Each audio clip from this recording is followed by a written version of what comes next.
Continuing You Can Change the World, The Christopher Approach by James Keller. We are in Chapter 16, Individual Initiative in an Organization. In one Midwestern city, a group of public-spirited citizens, realizing that many ideas in the minds of people have their origin in the printed word, banded together to force the public libraries of their community to include more books of better quality on their shelves. In Washington, D.C., a few employees of a government office organized themselves to do something, in Christopher fashion, about the Russian menace, global peace, distressed by continual talk on the subject, with no accompanying action. 12 of them meet once a week during lunch hour to pray for the return of Russia to a Christian way of life. A local radio news commentator heard about the meetings and during one of his broadcasts referred to the need of prayer during these perilous times. In each of the previous instances, sometimes one person, sometimes several individuals were responsible for sparking group action, while the Christopher movement neither initiates nor sponsors groups of any kind. It is interesting to discover that organizations already established are including a Christopher approach in their objectives. Others, recently started, are taking the Christopher idea as their guide and inspiration. One such group in Philadelphia has directed a large share of its energies to getting people into the main fields that influence the lives of millions, into education, government, labor management, and communications.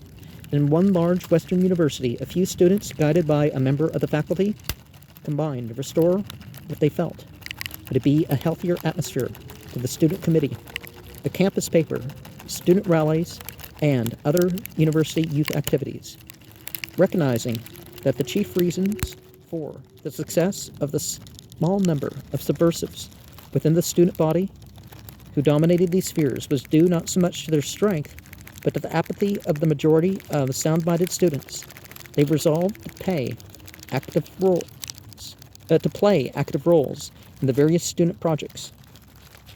Under the leadership of one young man who had become familiar with the Christopher idea, they worked constantly to encourage more members of the student body to show an interest in their own affairs by taking responsible positions whenever and wherever possible. Moreover, they laid out a program for which were taught the details and important obligations of those holding such posts. Many joined, but few worked.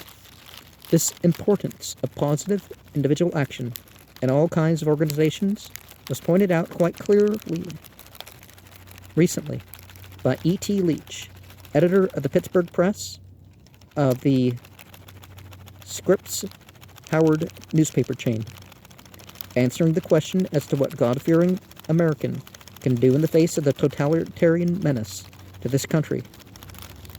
It's really group of elite people that's sort of the thing. I mean, some people among the elites of whatever ethnic or whatever division that they find themselves. Not everybody, of course. Mr. Leach wrote, "Every citizen, young and old, is a part of some groups which have an influence in our social and public life. He belongs to a church or union or a veteran society.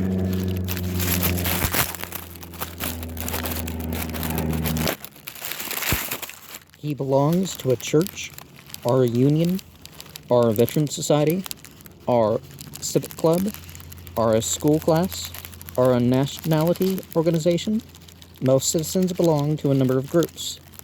Get a communist into a club or a union or an office or a school or a fraternal society. He'll go right to work. His first job is to convert some other member of the group to his viewpoint. Then there'll be two of them, and their next job is to try to convert two others, thus making four. They have done it over and over again. They are past masters as evangelists, as seekers of converts. They have been trained in that art. As for the average loyal American, he enjoys the greatest privilege. But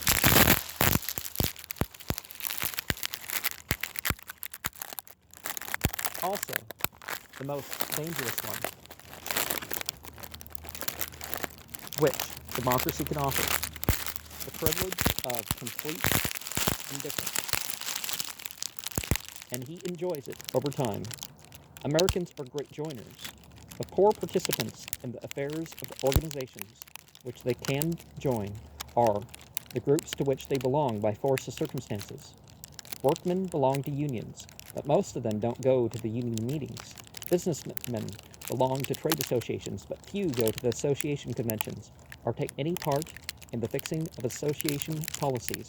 Farmers join agricultural bodies, but only a small number are active in what those bodies do. Veterans join special societies, but most never attend the meetings. Civic clubs enroll lots of members, but few active workers. In short, Americans belong to all sorts of things, but they just belong. They don't work, they don't speak, they don't meet, they don't vote. Finally, after referring to the fact that the subversives know they have to control only a few people in order to control group policies, Mr. Leach concludes, here is where the individual American citizen can answer the question, what can I do? He too can be a missionary, just as the commies are, but on the American side. Go to meetings, don't be afraid to speak out. Don't dodge a share of the responsibility. Vote for good candidates. Don't be indifferent. Be a working American instead of merely a drifting one. In groups, people often assimilate each other's basic attitudes. Many of the ideas a person has and the thoughts he expresses have been absorbed, consciously or unconsciously, from friends and associates with whom he comes in contact. It is inevitable that a man or woman who goes to organization or club meetings regularly is bound to be affected by what his or her companions are doing and saying. It is the old story of influence or be influenced.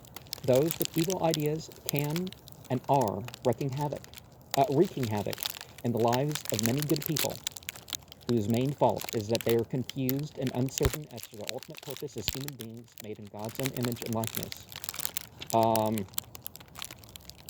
Yeah, I saw, listened to really, a program today, and it's clear this person doesn't know their purpose. They're not sure about reality.